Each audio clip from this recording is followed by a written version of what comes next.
bisa kita menolak jangan.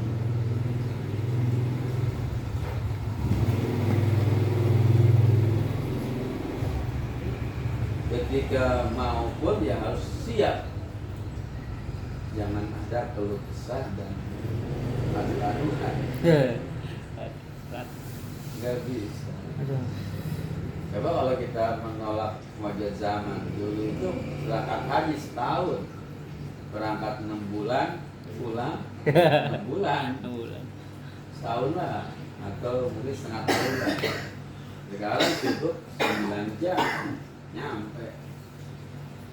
Itu mah kayak zaman dulu aja, naik onta.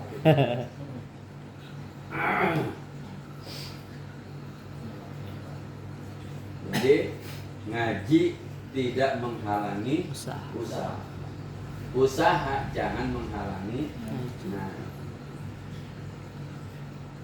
jadi nggak ada alasan kita untuk tidak usaha karena alasan ngaji.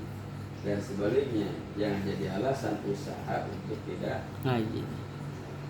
Bukan saya capek, saya lelah. Beliau lelah. Beliau. Wa kana Abu Hafsin, dan adalah Syekh Abu Hafs Al-Kabiri, orang besar, Al-Kabir, yaktasibu, beliau berusaha, wa yukarriru, dan mengulang-ulang al-uluma, akan ilmu. Tuh. Jadi ada ulama namanya Syekh Abu Hasan Abu Hafs Al-Kabir. Beliau itu adalah bisnismen yang selalu mengulang-ulang pelajaran ngaji. Artinya walaupun usaha kerja tetap bisa mengulang-ulang pelajaran.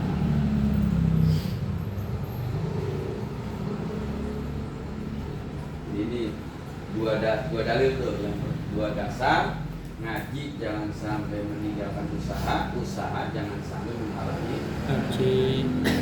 Pertama Abu Hanifah, beliau ngaji di toko. Yang kedua Syekh Abu Hafs Al-Kabir, beliau berbisnis, berusaha, dan juga bisa mengulang-ulang pelajaran. Maka fa'in kana, maka kalau ada, la budda, tidak boleh tidak, li talibil ilmi, bagi seorang santri pencari ilmu, kalau mesti, kalau kudu, minal kasbi, dari usaha. Kalau memang nggak mau kita harus usaha, kita pengen ngaji tapi kita juga dituntut usaha. Linafaqati iyalihi, untuk menafkahi keluarganya, wa ghairihi, dan orang lain. Fal yaktasib, maka silakan usaha. Tapi wal yukadir, ulang-ulang pelajaran, wala yaksal, dan jangan males itu. Kalau memang la budak mesti. Kalau enggak mesti, dengan fokus ngaji. Kontrakan banyak, duit banyak, udah ngaji aja banyakin. Gak pendagang drama, dapur udah kondusif, Kapolda udah senyum Kapolda.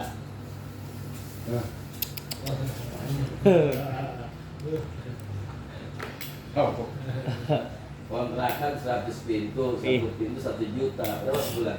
Wah, banyak. Mahal. Terus 100 juta ya?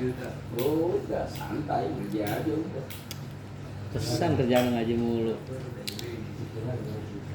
Orang nomor 1 langsung asem. Iya, dulu ada BG ya.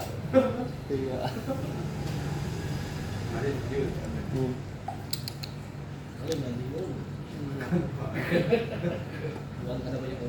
Bukan. Saking nganggur. Bingung kalau nggak ngaji ngapain dia, jadi pikirnya kemana-mana mikirnya. Pikirnya kemana-mana dia kayak. Jadi kalau memang mau kagak mau harus usaha, kita ngaji, tapi kita butuh nafkah untuk keluarga, untuk orang lain, maka silakan kerja, bisnis, usaha, tapi wal yukarrir, ulang-ulang untuk pelajaran, baca-baca untuk kita, bolak-balik untuk kita bertelaah, wala yaksal, jangan malu. Ntar begitu jadi alim alama baru terasa.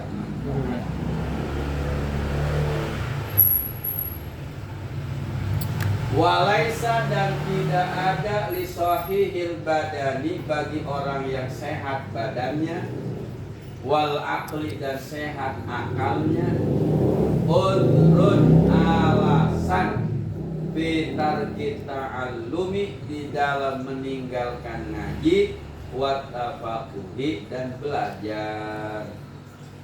Sambil ta'alum tafakuh. Jadi kalau badannya sehat, akalnya sehat, ya badan sehat, akal sehat, itu nggak ada alasan nggak ngaji, nggak ada alasan.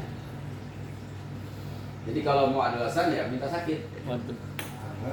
Sakitnya terserah mau badan mau akal. Aduh.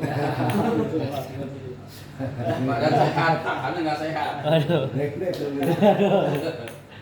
Atau akal sehat, badannya oyang. Lihat tuh, berarti siapapun orangnya ini, kalau dia sehat badan, sehat akal, nggak ngomongin kantong. Karena bisa kantong juga, bisa ngomongin. Nanti akan dilihat, ada ulama yang memang benar-benar susah belangsa, sampai makan pun kulit semangka. Artinya juga ternyata hidup menderita juga nggak jadi alasan untuk nggak ngaji. Waduh. Nanti ada.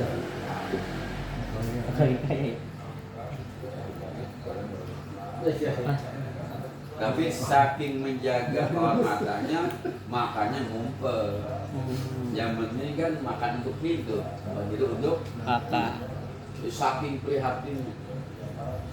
Masuk, kalau nggak salah orang tua Abi itu memprihatinkan diri, bukan prihatin, bukan susah, tapi memprihatinkan diri kalau melihat campur pasir,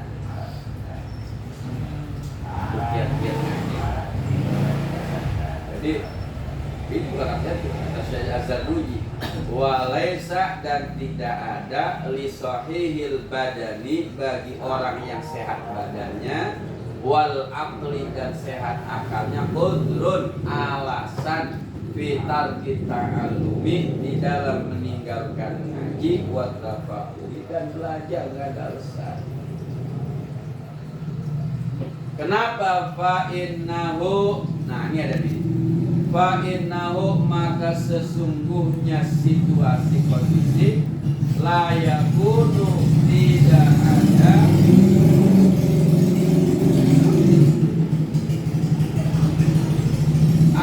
apa amroh yang liano, karena tidak ada orang aporo itu yang lebih fakir min Abi Yusuf, dari Syekh Abu Yusuf. Gak ada orang yang lebih susah, lebih fakir, lebih belangsak daripada Syekh Abu Yusuf. Tapi walaupun beliau sangat fakir, lam yamna'hu zalika, tidak menghalangi beliau apa zalika itu kefakiran, minat tafakuhi dari ngaji. Itu Syekh Abu Yusuf saking fakirnya makan kulit semangka. Ya dulu mungkin bersih, diambil beliau ngumpet makan. Ya tapi jangan juga mempertontonkan kesusahan. Jangan. Jadi mereka itu orang yang saking menjaga kehormatan, akhirnya disangka kaya, dianggap kaya. Lihat tuh, tidak ada orang yang lebih fakir daripada Syekh Abu Yusuf. Waktu dulu ngaji, pas jadi kiai punya pembantu. Orang yang pembantu orang punya atau nggak punya? Waduh. Sorry, men. Tapi waktu ngajinya fakir, nggak tergoda dengan usaha, akhirnya meninggalkan ngaji. Banyak orang-orang yang kadang-kadang keluar dari pondok usaha dulu, keenakan, terus usahanya ngaji ditinggal. Banyak ya, ada orang alim pintar lah, begitu keluar bisnis kambing, alhamdulillah lancar bisnisnya, sampai ngedrop beberapa rumah-rumah APK, dia drop santri, pintar ngaji, tapi nggak sempat ngaji karena sibuk dengan Kambing. bisnis. Sampai meninggal dia. Nah, orang Bogor. Bobo kambing.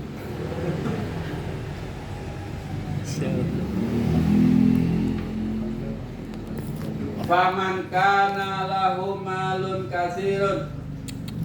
Faman maka siapa orang kana yang ada lahu baginya malun harta kasirun yang banyak.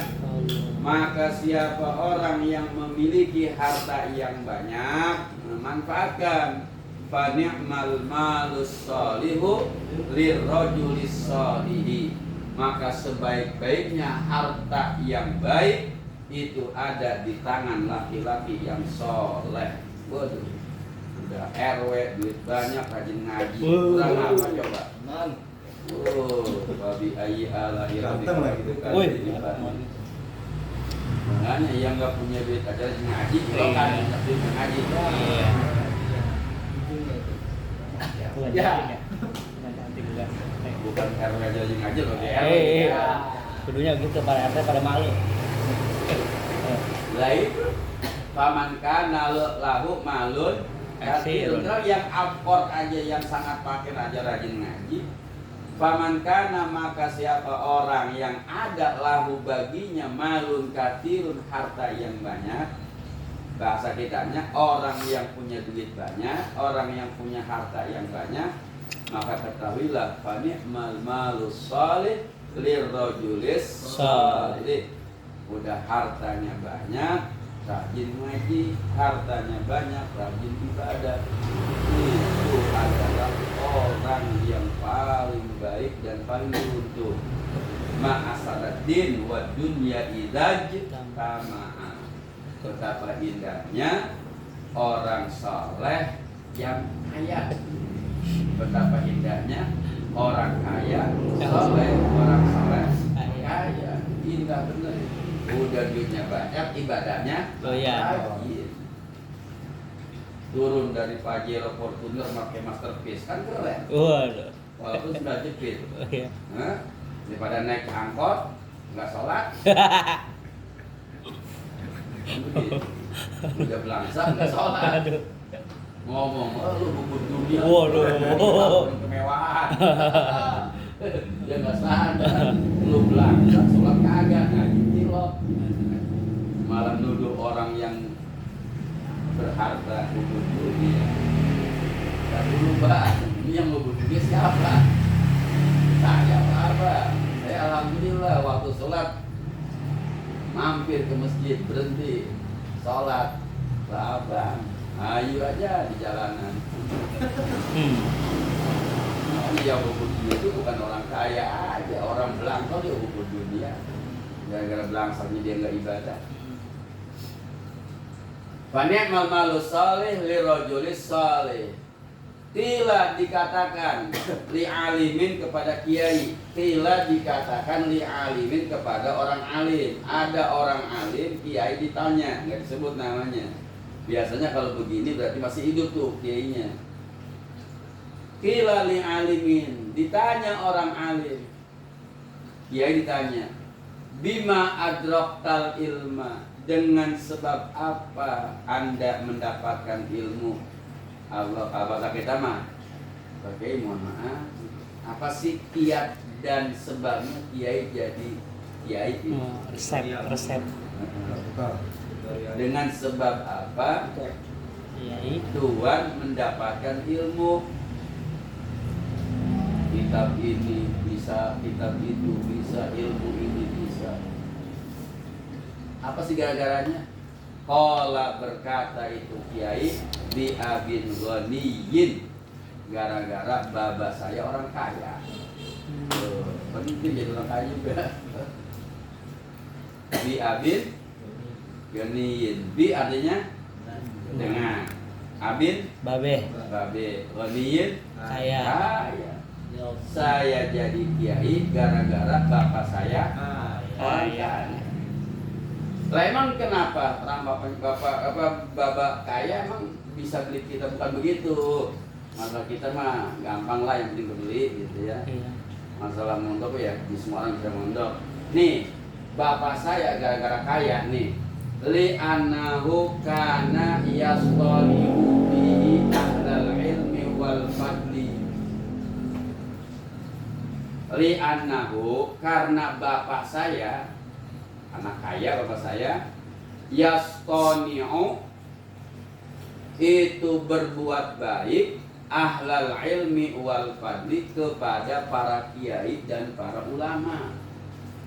Yastani'u, berbuat baik, bihi, dengan hartanya, ahlal ilmi, kepada ahli ilmu, wal fadli, dan ahli utama.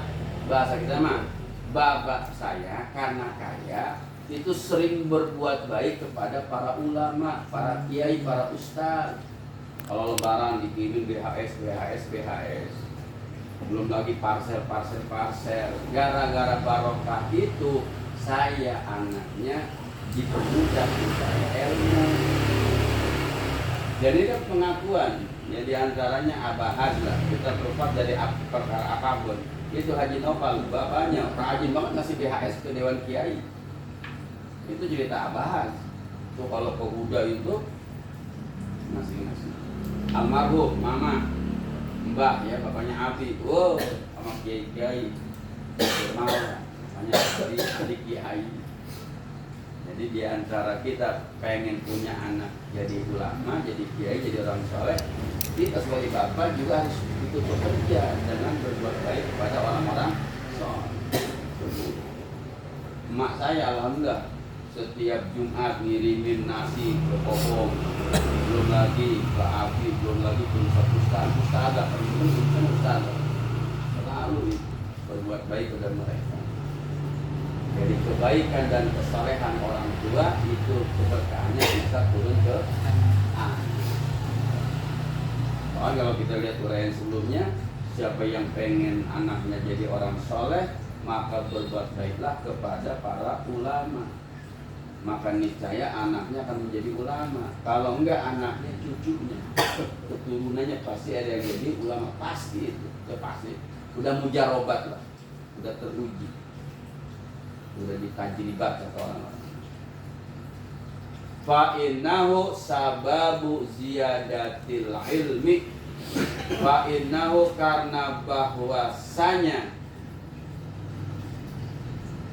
perbuatan baik bapak saya kepada para ulama, sababu ziyadatil ilmi, menjadi penyebab bertambahnya ilmu. Kenapa? Li'annahu syukrun. Li'annahu, karena bahwasanya itu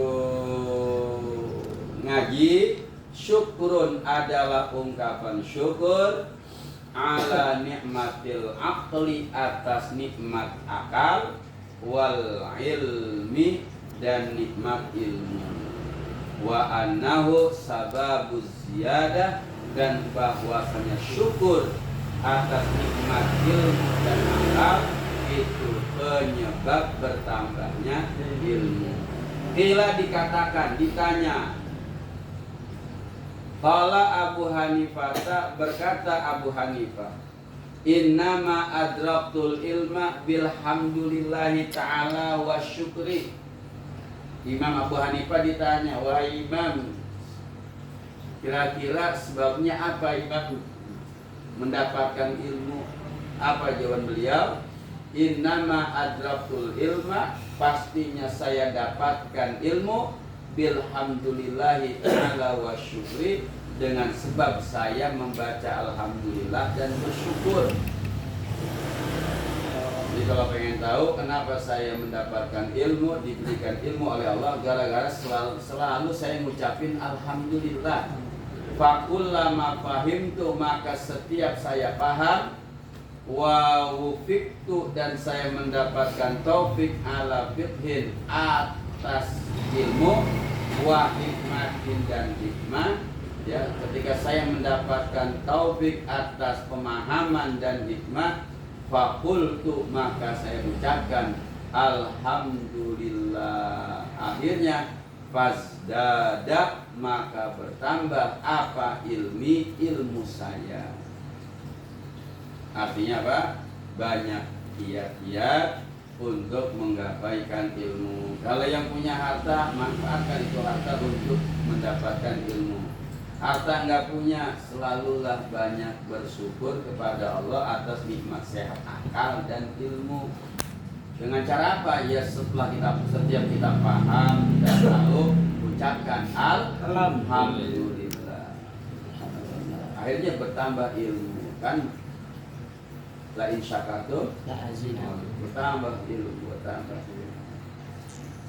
Alhamdulillah juga enggak, ya. Ya gitulah. Ayah juga. Wa hakadza wallahu a'lam bishawab. Oh,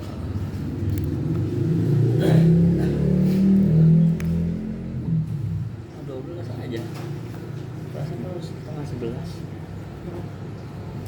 Setengah 12.